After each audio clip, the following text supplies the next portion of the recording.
आज हम एक ऐसे मिथ के बारे में बात करेंगे जो बहुत ही कॉमन है एक रूरल पॉपुलेशन में स्पेशली, कि जब भी हम दांत निकालते हैं, ऊपर के दांत स्पेशली जब निकालते हैं तो उसकी वजह से आई साइट कमज़ोर हो जाती है, आँखों को नुकसान हो जाता है।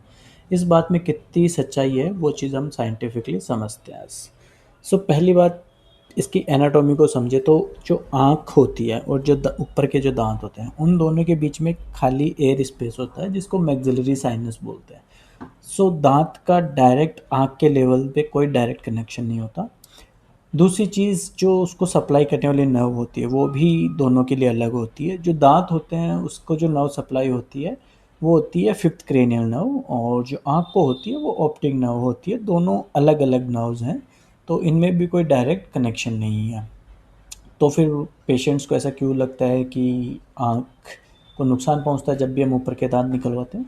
उसका ये हो सकता है कि पहले के टाइम पे इंस्ट्रूमेंट जो होते थे उनको प्रॉपर स्टरलाइजेशंस नहीं होता था, प्रॉपर टेक्निक नहीं होती थी।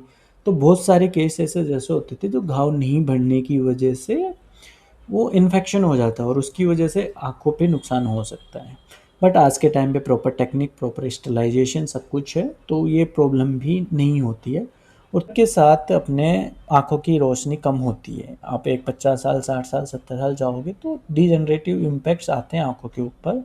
अब अगर कोई 60 साल का, 45 साल, 50 साल का या 80 साल का कोई अपना दाँत निकलवाने आता है और उम्र के साथ उसकी आँखें भी कमज़ोर हो रही हैं, तो दाँत निकालने के बाद वो उस चीज़ को गलत तरीके से रिलेट करता है कि यार ये मैंने दाँत निकलवाया और उसके बाद में मेरी आँखें कमज़ोर हो गई।